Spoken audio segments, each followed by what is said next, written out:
Well, I guess I haven't liked the things that I think.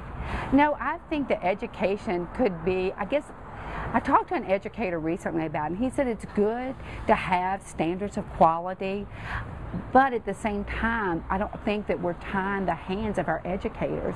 And you know, my kids have gone through this city school systems, and I just seen such quality teachers with such great ideas, and I see frustration, and they're not being able to do what they are gifted and qualified to do.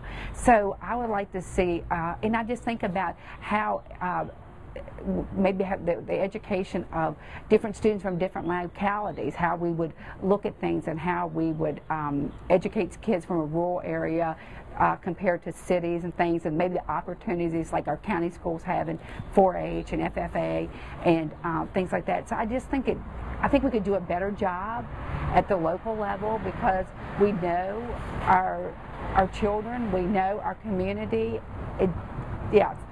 Well, I'm in favor of more control for the state governments as a whole. You know, looking at the whole picture, I feel like sometimes the federal government oversteps its bounds as far as mandates and things that it comes up with. You know, well-meaning things that they pass on to the states and say, now here, you do this, you implement this. Oh yeah, and by the way, you figure out how to pay for it. And that, you know, we can't continue on that. I mean, I would like to see any mandate, you give me something to do, well then you provide me a revenue stream for it without raising taxes, and then we can talk about it.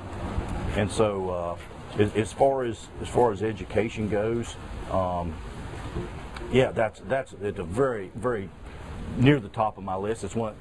Who can choose which one's the most important, but as I said earlier, it's up there with transportation and safety. But education, hey, we have to educate our children. You know, that's the key to our future. That's the key to us being competitive in the world markets. You know, looking at one of those revenue streams, you know, let's you know, our goods and things that we can export.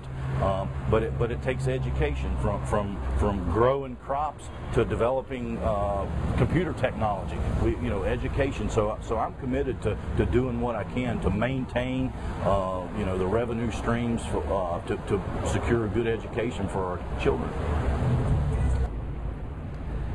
As with most government programs, there's things that government can do to help and things government can do to get in the way.